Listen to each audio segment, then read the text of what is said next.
رب تعالیٰ قرآن مجید میں ارشاد فرما رہا ہے وَقَضَىٰ رَبُّكَ أَلَّا تَعْبُدُوا إِلَّا إِيَّاهُ وَبِالْوَالِدَيْنِ إِحْسَانًا، فرمایا اللہ تعالیٰ کے سوا کسی کی عبادت نہ کرو، یہ تمہارے اوپر لازم ہے، بس عبادت اللہ کی کرو، اور ساتھ ہی فرمایا اپنے ماں باپ کے ساتھ اچھا سلوک کرو۔ کیا ہم ماں باپ کے ساتھ اچھا سلوک کرتے ہیں؟ ہم کس کی مان رہے ہیں؟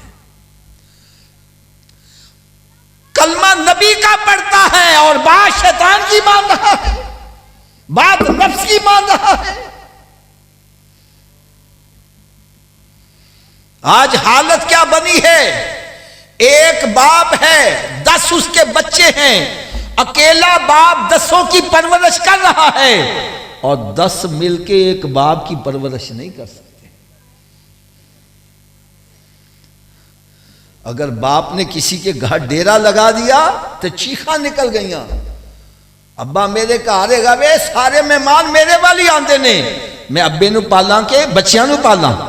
اور اگر کسی نے کہہ دیتا یار ابا تیرے کو ہوندا ذرا کپڑے چنگے پوا دیا کر، اوے تو لے جا پھر۔ ہم بوڑھے ماں باپ کو اپنے لیے بوجھ سمجھ رہے ہیں، اور ذرا ذرا سی بات پر باپ کو جھاڑ کے بٹھاتے، ابا تین کی پتا وے، تو ہے میں منہ چوک کے آ گیا وے، تیری پرانا گلیاں پرانا یہ تیرا آج ماڈرن گلاں آ گئی نے۔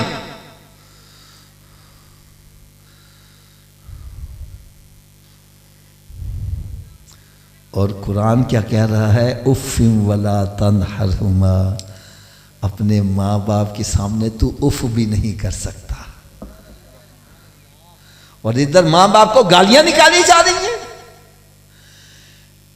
ایک صحابی کھڑے ہو گئے، یا رسول اللہ صلی اللہ علیہ وسلم آپ فرماتے ہیں ماں باپ کے ساتھ اچھا سلوک کرو، اگر ماں باپ ظلم کریں اولاد پر پھر اولاد کو کیا کرنا چاہیے؟ ہمارے یہاں ظلم کیا سمجھا جاتا ہے؟ ابا ایک نو سارا کچھ دے جا رہا ہے، ساڑھے پلے سے پاندہ ہی کچھ نہیں۔ تو میرے آقا صلی اللہ علیہ وسلم کا جواب سنو، فرمایا تیرا باپ ظلم کرے ظلم کرے ظلم کرے پھر بھی تیرا باپ ہے، تجھے اس کے ساتھ اچھا سلوک ہی کرنا ہے۔ تجھے اجازت نہیں کہ باپ کا گریبان پکڑ، تجھے اجازت نہیں ماں باپ کو تھپڑ مار، تجھے یہ اجازت نہیں ماں باپ کو دھکے دے کے باہر نکال، ارے تجھے تو یہ حکم ہے ان کے سامنے اف بھی نہیں تو کر سکتا۔ اب قرآن مجید میں اللہ تبارک و تعالیٰ نے ارشاد فرمایا یا ایھا الناس کلوا مما فی الارض حلالا طیبا، اے لوگو زمین کے اندر جو حلال اور طیب ہے وہ کھایا کرو، حرام کے قریب اونچی بولو یار۔ کیا آج ہم حلال کھا رہے ہیں؟ ہم کس کی مان رہے ہیں؟ میرے آقا صلی اللہ علیہ وسلم نے فرمایا ارے حلال روزی کھاؤ، حلال تھوڑی بھی ہوگی، رب تعالیٰ کی برکت شامل حال ہو گئی تو رب تعالیٰ قطرے کو سمندر بنا دیا کرتا ہے، اور حرام جتنا مرضی اکٹھا کر لو اس میں برکت، اونچی بولو برکت۔ اور شیطان سرکار فرماتے ہیں حلال کھاؤ، اور شیطان کہتا ہے پیسے آنے چاہیے نے، پامیں چوری کر کے آوے، پامیں ڈکیتی کر کے آوے، پامیں پہنا دی جائیداد کھو کے آوے، پامیں یتیمہ دے مالا تے قبضہ کر لے۔ حضرت صاحب تاڑے تے تھے پنڈ چ میں کچھ کہندا نہیں، پہلی دفعہ آیا ہوں، عموماً ساڑے پتہ کی ہوندا ہے ابا جی فوت ہو جاندے رشتہ دار کٹھے ہوندے نے، تے پڑھا کہندا بہناں نوں بہنو حصہ چاہیے جے کہ پڑھا چاہیے جے؟ میں صحیح کہہ رہا غلط ہے؟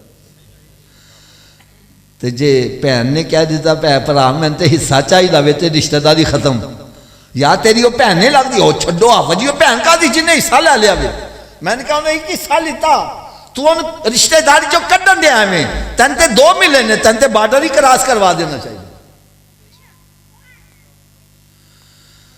شرم نہیں آتی؟ قرآن مجید رب تعالیٰ نے ارشاد فرمایا ان الذین یاکلون اموال الیتامی ظلما انما یاکلون فی بطونہم نارا، جو یتیم کا مال ظلمن کھاتا ہے اپنے پیٹ میں آگ بھر رہا ہے۔